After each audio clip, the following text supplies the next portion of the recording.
Praktik unit 2 kali ini dilakukan di salah satu kolam ikan patin milik Bapak Edi Santoso yang berada di Desa Segayam, Kecamatan Gelumbang, Kabupaten Muara Enim.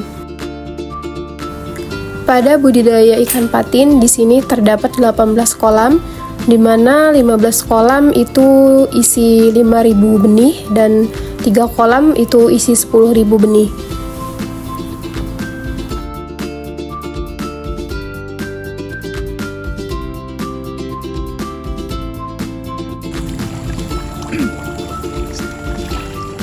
Assalamualaikum warahmatullahi wabarakatuh. Waalaikumsalam warahmatullahi wabarakatuh. Baiklah, saya hari ini akan melaksanakan praktik unit 2. Hari ini saya sudah berada di lokasi salah satu budidaya ikan di kolam air tawar di Desa Segayam, Kecamatan Gelumbang, Kabupaten Muara Enim, Provinsi Sumatera Selatan. Hari ini saya sudah bersama salah satu pembudidaya ikan patin. Assalamualaikum Pak De. Waalaikumsalam. Pak De. Dengan nama Pak De siapa Pak De? Bapak Edi Santoso. Bapak Edi Santoso. Saya mau izin ya Pak De, izin mau wawancara terkait budidaya ikan di kolam air tawar ikan patin ini Pak De. Ya. Mulai dari awal sampai pemanenan nanti Pak De ya. Nah di sini Pak De, ini untuk melengkapi laporan praktek saya, yaitu analisis budidaya ikan di kolam air tawar. Nah Pak De, di sini saya mau tanya Pak De beberapa pertanyaan, itu sekitar ada 5 pertanyaan, meliputi yang pertama Pak De. Di sini kan ada deskripsi budidayanya Pak De. Di sini jenis kolam ikan yang digunakan itu Pak De di sini tamah ya Pak De? Tanah, ya. Jenisnya yaitu tanah. Nah, ini ada berapa kolam Pak De? Ada 18 bang. 18 kolam ya Pak De? Nah, Pak De, untuk satu kolamnya ini Pak De? Satu kolam. Satu kolamnya ini saya mau tanya Pak De, ukuran kolam dan volume airnya itu Pak De kira-kira berapa Pak De? Kalau ukuran kolam sekitar 8 kali 20 lah. 8 kali 20 ya. Ini berarti ada 18 kolam Pak De. Dengan volume air budidaya ini Pak De, dalam satu kolamnya itu ketika Pak De penebaran benih itu ada berapa jumlahnya Pak De? 5.000. 5.000 satu kolam.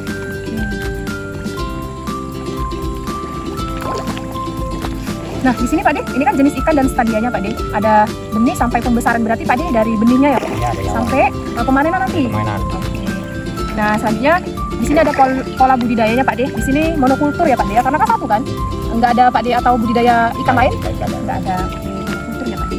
Yang kedua Pak De, pertanyaan yang kedua, manajemen budidayanya itu di sini teknik penebaran benih dan kepadatan tebar, boleh Pak De ceritakan Pak De?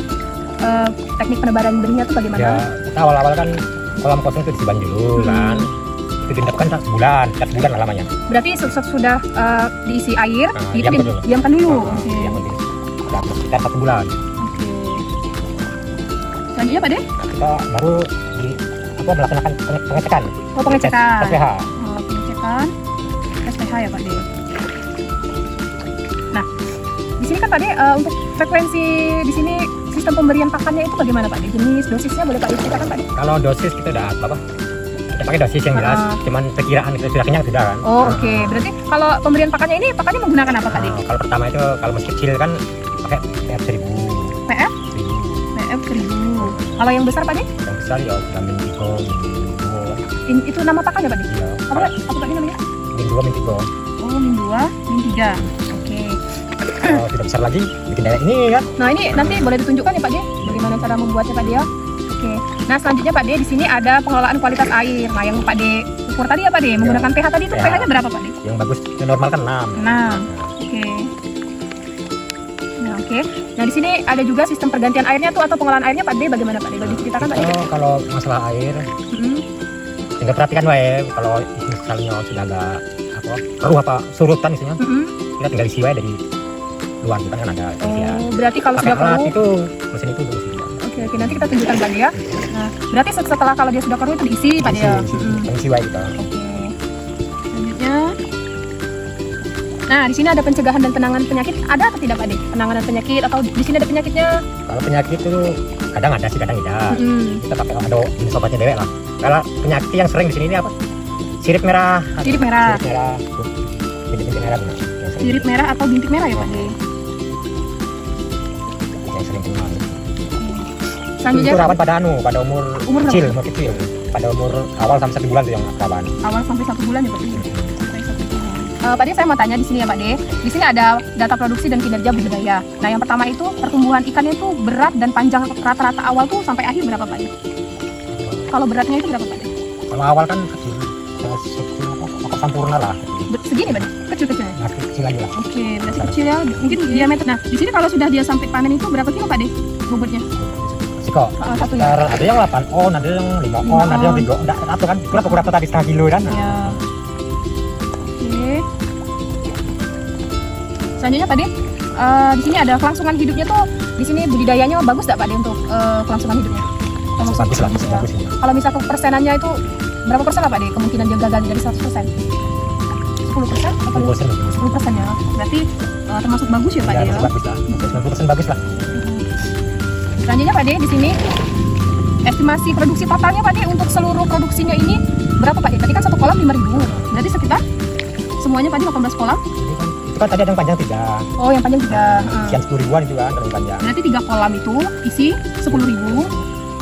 Semuanya itu 105 ribu. Totalnya Pak De? 105.000. Jadi untuk 18 kolam ini 3 kolam isi 10.000 dan sisanya itu masing-masing 5.000 Pak De. Dengan total 105.000 tabur benih bibitnya ya Pak De? Iya. Oke, selanjutnya Pak De, di sini ada analisis masalah dan solusi. Apa Pak De, hambatan atau dalam proses budidayanya ada nggak Pak De? Ya, hambatan musim kemarau lah jelas. Oke, berarti musim kemarau. Musim kemarau gitu kan. Hambat air. Berarti air ya Pak De.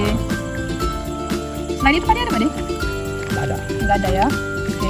Nah di sini ada faktor teknis lingkungan dan manajerial yang mempengaruhi hasil. Ada nggak Pak De? Atau kalau misalkan dia musim hujan itu Pak De susah ngerawatnya atau gimana? Ada nggak? Ya, ini nggak ada sih kalau sudah besar. Nggak ada ya Pak De. Berarti kalau sudah besar termasuk dia sudah aman? Aman. Itulah tadi wawancara bersama Pak De Edi atau Bapak Edi Santoso di kolam budidaya ikan patin. Nanti kita sama-sama melihat proses bagaimana pakannya itu dibuat dan bagaimana cara sistem pakan itu dikasihkan ke ikan patin. Itu saja, terima kasih. Wassalamualaikum warahmatullahi wabarakatuh. Terima kasih ya Pak Dio. Pada proses pembuatan pakan buatan untuk ikan patin menggunakan bahan-bahan seperti dedak dan limbah ikan asin.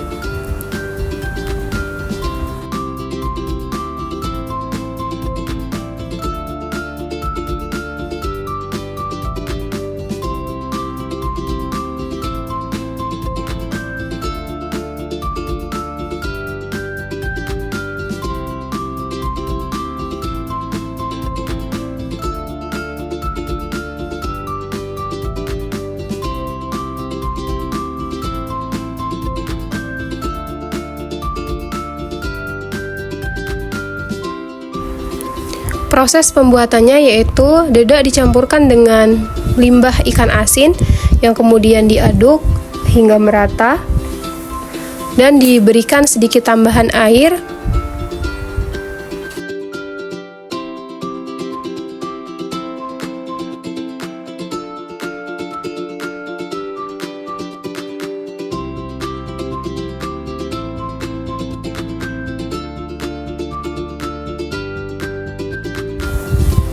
Lalu aduk merata menggunakan sekop sampai benar-benar rata untuk komposisi air, dedak, dan limbah ikan asin.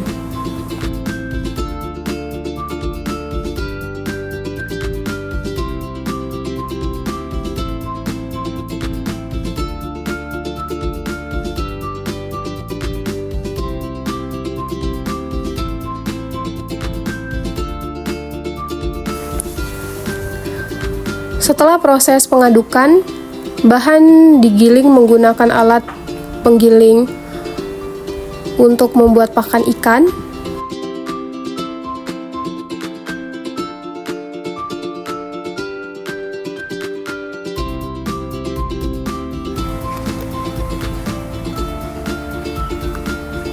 Dedak yang kita campurkan tadi lalu kita masukkan ke alat penggilingan dan bisa kita lihat di sini pakan untuk ikan patin atau pakan buatan ini telah jadi.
Selanjutnya, pemberian pakan buatan tadi diberikan kepada ikan patin yang berukuran dewasa atau sekitar ukuran 3-4 bulan.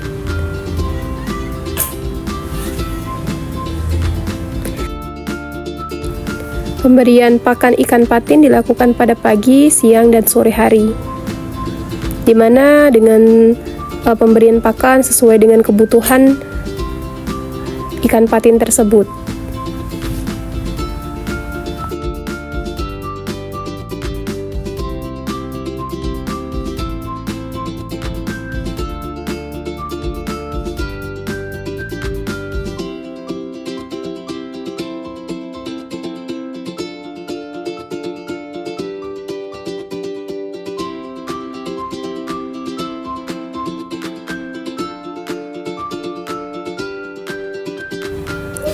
Itulah tadi praktik unit 2 budidaya ikan patin di kolam air tawar milik Bapak Edi. Terima kasih.